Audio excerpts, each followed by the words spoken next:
Well, pull up at your local service station and you can grab your fuel, chips and a drink. But at this one, they're selling something they shouldn't, and the owner wasn't too happy when we started asking questions. Since when did Servo start selling bongs? I don't know, my boss knows, I don't know what's that. It's a bong. They're calling them oil pourers. You're seriously telling us these are oil pourers? But we're not that stupid. Mate, I don't think they're oil pourers, mate. Go. Just leave, okay? Just leave. Please, thanks. This is illegal, mate. It's all right, thank you. This is the servo where you can fill up your car, buy your milk and bread, and grab a bong to go. If this petrol station is selling oil pourers and saying they're not for drugs, but clearly they are, they're going to have a lot of difficulty getting away with that. There's a wide variety of drug paraphernalia on offer, like scales, vaporisers, pipes and lighters. It's a one-stop shop for marijuana smokers, and it's all in plain sight of customers and children. If you get it out of view, it can help drive down the level of consumption. With these products up for grabs, it's no surprise this service station does a roaring trade with a certain type of clientele. It is illegal to sell bongs in shops. Lawyer Richard Mitri says the legal loopholes, once exploited by retailers, have now been tightened across the country.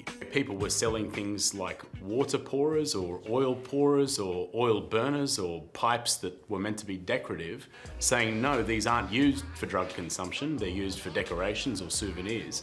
They were selling them, and obviously the people who were buying them for one reason, and that was to smoke drugs. The consequences of selling items used to smoke illegal drugs can be severe. The penalties vary quite significantly depending on what you sell. In New South Wales, retailers caught selling drug water pipes can face a 2-year prison sentence and a fine worth more than $2,000.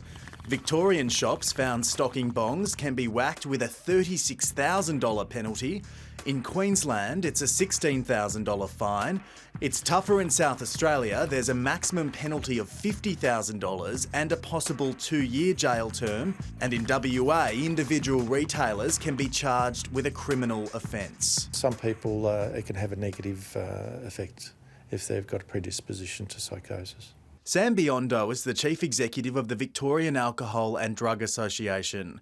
He says the servo display glamorises marijuana and should be removed, as it could potentially encourage young people to begin smoking it. We wouldn't see this product to be any more glamorous than tobacco or alcohol, and it should be treated in the same way. G'day, mate. How are you? Just got a few questions about your interesting display you've got going on here. I haven't seen this in too many servos. The employee claims he has no idea what we're on about. Since when did Servo start selling bongs? I don't know, my boss knows, I don't know what's that. It's a bong. But despite pleading ignorance now, the staff member sure seemed pretty across the product range earlier that afternoon.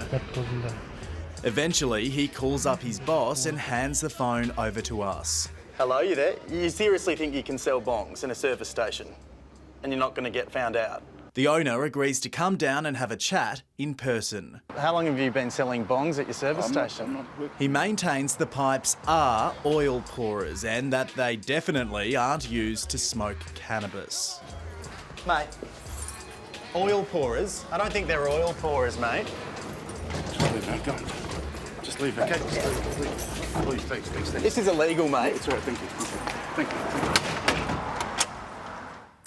We have reported that service station to Victorian Police.